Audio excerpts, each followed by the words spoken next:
What's up, RK team? My name is Avi, and welcome to your first macroeconomics lesson.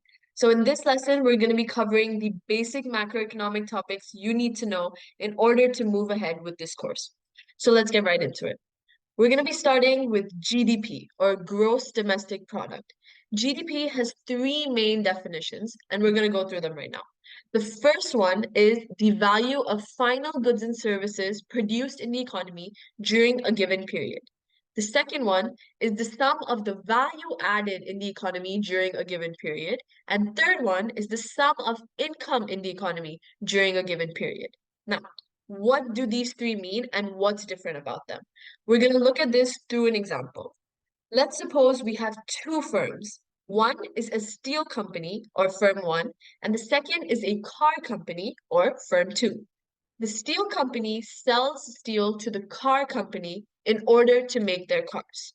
Now, let's calculate GDP using each of the three definitions to understand what's the difference between them.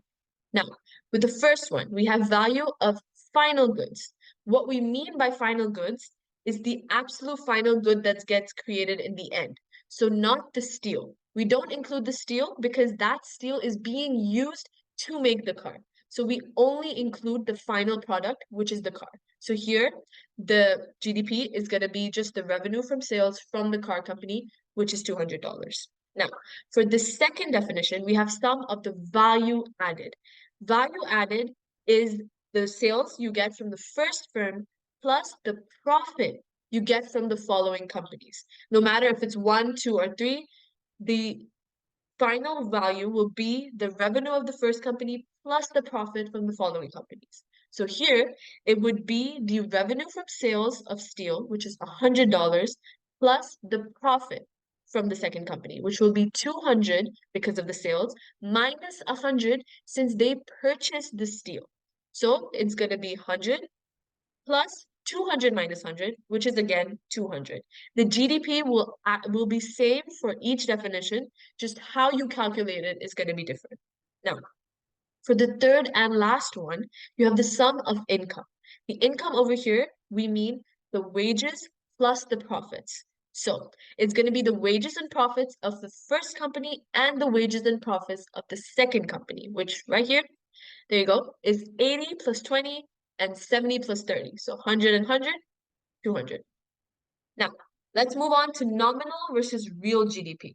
So nominal GDP is the GDP measured using current prices, prices that are there in year T, like the start time.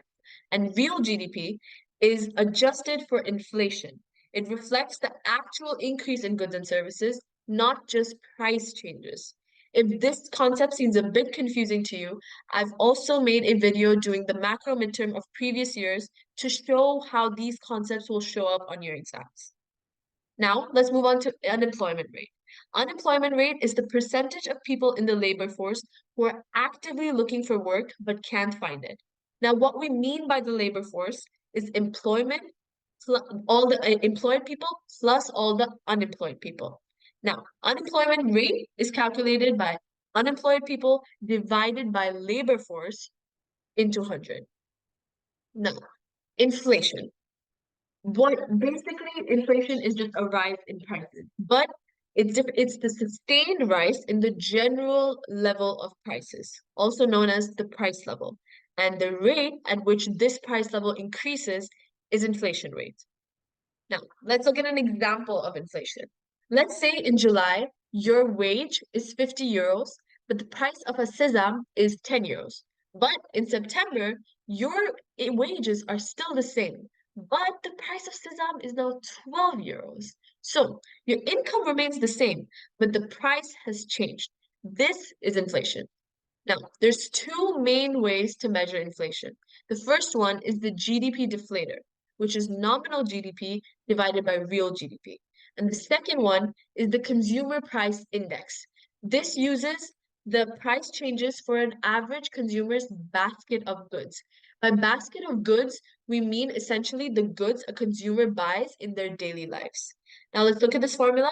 It's the cost of the consumer basket at a future time period divided by the same cost by the cost of the consumer basket at a base time t.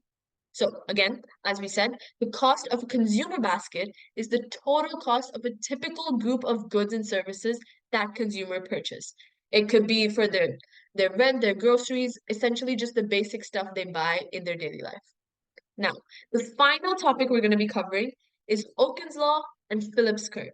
These are the two main laws that help us understand the relationship between output, unemployment, and inflation.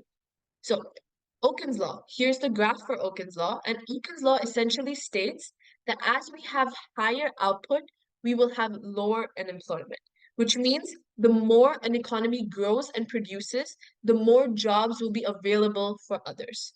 This is due to population growth as well as output per worker increasing over time. Lastly, we have the Phillips curve. The Phillips curve states that the higher the unemployment is, the lower the inflation is, which means the more the jobs there are, the less the inflation is. It's less trusted than the Oken's law, but there's also a lot of developments that happen with the Phillips curve that you will see in later sessions. Hope you guys understand everything. Hope you guys learned something. And of course, if you ever have any questions, my DMs are always open for you to text me. So let's go.